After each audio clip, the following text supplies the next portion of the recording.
Hello, and welcome back to another podcast episode. I'm excited today because I want to dismantle or dispel a misconception in the online space.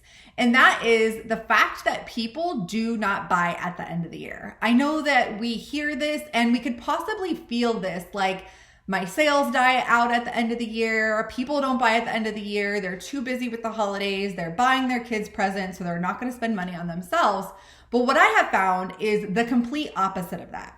And you're probably thinking, okay, Ashley, but here's the truth is I've been in business for this many amount of years, and every single year at the end of the year, my sales die down. And I'm going to tell you how you are going to create some momentum now so that your sales do not die down at the end of the year. Because I know from experience in my business and also my clients' businesses that the highest income months are usually October, November, and December. People are still buying even though they have a lot going on in their life. People are still buying even though they are buying their children presents. In fact, I don't know about you, but I am one of those moms who's like, okay, I'm gonna buy the kids a present and then I'm gonna buy myself a present. I'm also one of those types of people who, when they get to the end of the year, they start thinking about the things that they want to accomplish in the new year. And so for me, I'm always looking at ways that I can get ahead of the game. A lot of people will come to the end of the year and they'll feel like, oh my gosh, I didn't accomplish anything that I set out to do, and I need to make a change. So your product, your offer, your service could help that person do that. But in order for you to have a successful end of year or even like a successful Black Friday sale, you have to create the momentum now. It's not just something that magically appears. It's not just something that you can think of at the end of the year and be like, I'm just gonna throw these offers out there and people are gonna start buying. The work starts now. The work that you do now always pays off later. And I wanna give you 5 steps or 5 tips of the things that you can be doing now that will set you up for success for the end of the year. So the first tip that I have is decide what 2 to 3 offers that you are going to be promoting at the end of the year. This doesn't mean that you have to stop selling now. I want to say that first and foremost. I believe that if you are not selling, you are not open for business. But let's take a little bit of time and let's lay a foundation to create some momentum so that we can have those high income months at the end of the year. And also, this is a really great way for you to not only have high income months at the end of this year, but also create momentum for the following year. So sit down and decide what 2 to 3 offers you're going to be promoting at the end of the year. You do not have to create sales pages. You don't have to do anything. Just kind of be like, okay, this is what I want to be offering at the end of the year. I would suggest picking a mid and a high ticket offer or a low, mid, and high ticket offer to have available for your audience. And what I would be thinking about when you are deciding what these are going to be is, what problems do these offers solve?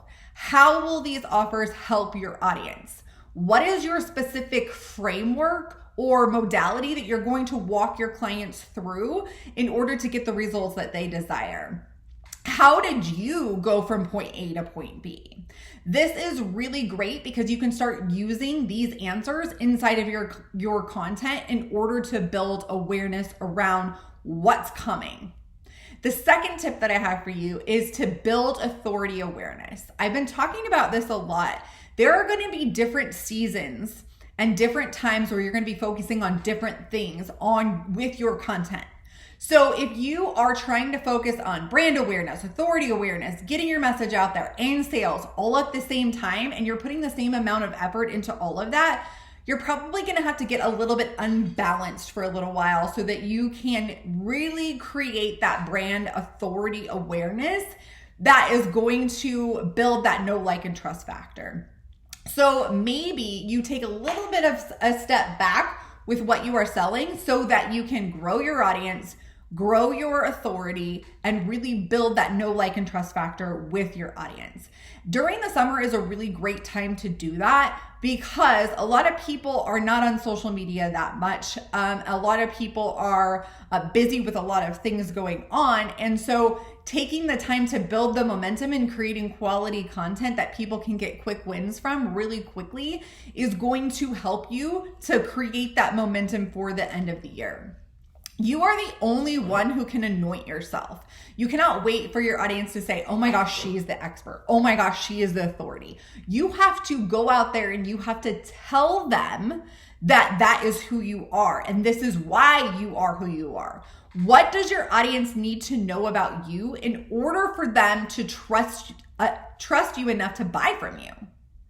Those are the things that you need to be creating content about. Tell your story. Find different ways to use your story with different pieces of content. I like to stick to the 4 E's when I'm creating content, no matter what my focus is around the content. So when it comes to content, I always focus on empowering content, engaging content, education content, and entertaining content. You don't have to use all 4 of those at once, but I always focus at least on one of those with my pieces of content. So inside of the Confident Content Experience, which is my signature social media program, I actually go into depth into each of those. So if you're interested in that, reach out to me. But empower, engage, educate, and entertain. Those are the 4 things that I focus on with my content.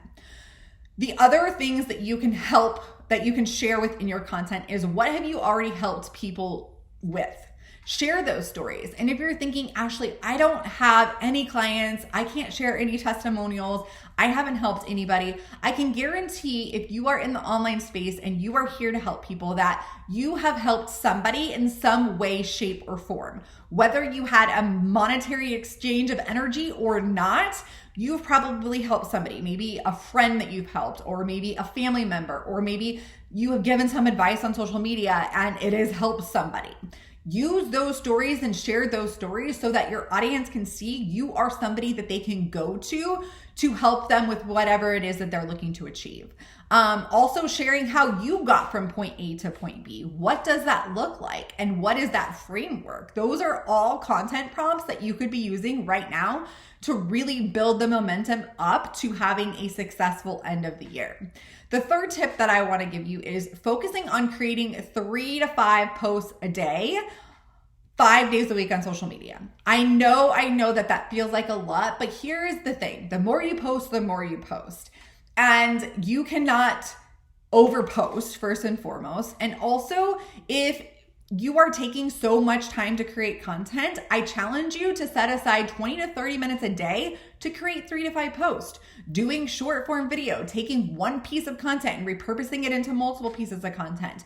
A lot of times this is what I do, and this is what you'll see me do. And in fact, right now, as I'm recording this podcast, I'm live on Instagram. I'm recording it right here for YouTube. I'm going to upload it to YouTube. I'm going to upload it to my podcast. I'm going to take this video and I'm going to plug it into Opus Clip, which is an AI tool that is free right now that I absolutely love and I can't talk enough about. And then it will break this video down into 3 to 5 different short form videos that I can use as TikToks and Reels or YouTube Shorts. That right there, this is going to take me maybe 20 minutes to create like 8 pieces of content. Other ways that you can repurpose content is you could take a long form piece of content, maybe one that you've already created. You could repost that piece of content. You could take that content, you could speak it out. Like you could literally just open your phone camera and you could speak out the entire the piece of content, post that up as a short form video, and you have 2 pieces of content. You could take that long form piece of content, you could chunk it down. Maybe there were multiple topics that you hit on or multiple things that you talked about inside of that longer form piece of content, and you can create 1 piece of content out of it. Or maybe there was a really awesome quote inside of that longer form piece of content that you can grab, and then you can create just a quote and post that. There are so many different options when it comes to creating content, and a lot of the times we limit ourselves because we think that each piece of content needs to look a certain way, and that is not the truth. Quantity always leads to quality. So the more you post, the more you post. And this is exactly how we build momentum. Do not overcomplicate this step. Just start creating content. The more reps you do, the better you're going to get, the faster you're going to get at creating content. And the more you do that, it's going to just become second nature. Like everyone always asks me, like, how do you create so much content? I just do it. I don't think about it. It's just a part of my day. It's just something that comes out. And whenever I feel frustrated about creating content, I take an old piece of content and I post it up and I move on with my life. I don't worry about ever running out of content to share because I know that the habits and the schedule that I have set into my day cultivates creativity. If you are feeling frustrated with content burnout, I actually just did a podcast episode on this last week, so go check out the last podcast episode that I did. But part of that could be is that you're forcing yourself to just sit down and create content and you're not taking time to actually cultivate creativity. You're not doing things outside of your business that are going to help you to create content that you feel really good about or that you feel really creative about. And so scheduling things in your life that have nothing to do with your business will allow that creativity to really shine through. The fourth tip that I have for you is start to create interest around your offers or even some FOMO. So I kind of talked about this at the beginning when we were talking about deciding which offers that you want to sell, but you can start sharing the framework or the modalities around how you get people from point A to point B. You can start saying now, I'm going to have something coming at the end of the year that you're not going to want to miss out on. And you could be helping people through this process, through your content now, so that when you do place that offer or share that offer, they're going to be like, yes, I want this right away because you've already helped me so much in this area. I can't imagine what it would be like to work with you. Actually, I have been doing this too with since I got the idea. I have a year-long mastermind that I'm going to be launching at the end of this year, and I'm super excited about it. And I have been sharing that something is coming at the end of the year since I had this download, which was probably in March. And then I have been creating content that aligns with what this mastermind is going to be about. And I have just been building a story and awareness and authority around what it is that this mastermind is going to entail. So I'm really excited about that, but that is just an example of how you can start to create the brand awareness around these offers right now. You do not have to wait until you launch it out there. And if you want to share what the offer is, you could absolutely do that too. I personally have not mentioned the name, so I'm kind of keeping that secret for my mastermind, but there have been times where I'm like, yeah, this is what's coming. You better be ready because when it comes, we're going to jump in. And the fifth tip that I have for you for creating momentum now for the end of the year, and this is something that you should probably be doing all of the time, but sometimes you're going to have a season where you're going to go a little bit harder in this area than you are other areas, but it's networking and engaging. So this is with your audience, building those real relationships, not just jumping into their inbox and sending them some scammy message. Taking time each week to watch the stories of the people that watch your stories. And if you genuinely connect with something, send them a message and tell them.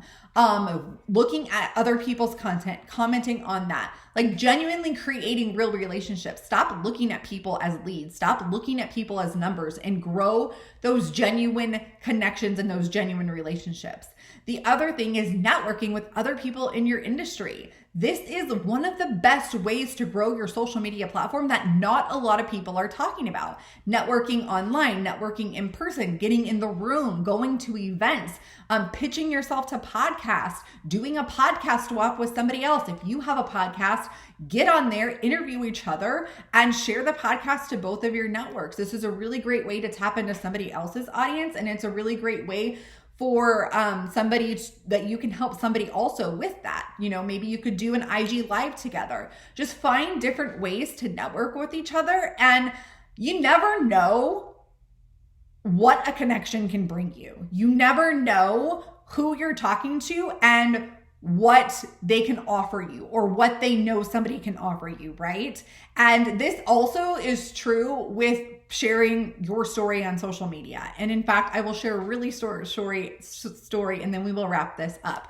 So since 2017, I have been sharing my story about my recovery from my Adderall addiction. I have lots of podcasts on that if you want to scroll back and listen to that.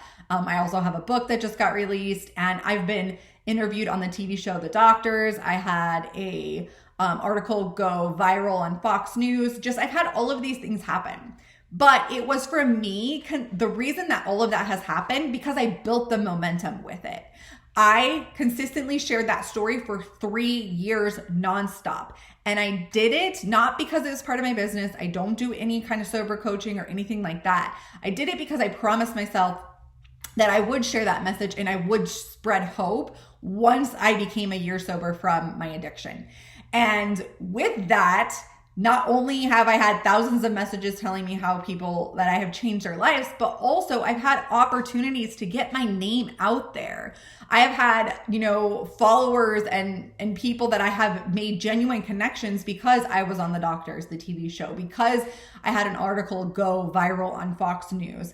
But the only way that people noticed me was I consistently showed up and shared that message. And it took 3 years for somebody to notice me. I wasn't actually actively out there pitching myself and sharing the story, which if it would have been a story that would have been connected back to my business, I probably would have been actively doing that.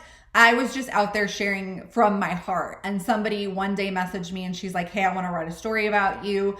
And do you want to do it? And so I did that, and it led to a bunch of different other opportunities for me to be able to share my story, spread the hope, and also for people to connect with me, right? Because I don't know about you, but when somebody shares a story that I'm connected with, I'm like, I want to follow them on Instagram and Facebook, and I want to learn more about them because they inspired me or they empowered me to make a change in my life.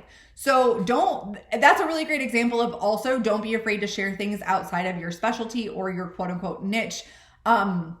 Because connecting with people on certain topics is going to build that know, like, and trust factor rather quickly too. That's not saying that you have to share everything or all of your dirty secrets. That's not the truth. But the things that you do want to connect with people on, definitely share those stories because you never know what kind of opportunities could be brought to you. I hope that you like these tips. I hope that you start using them to build some momentum for the end of the year. And I will talk to you in the next episode. I hope you have a great day. Bye.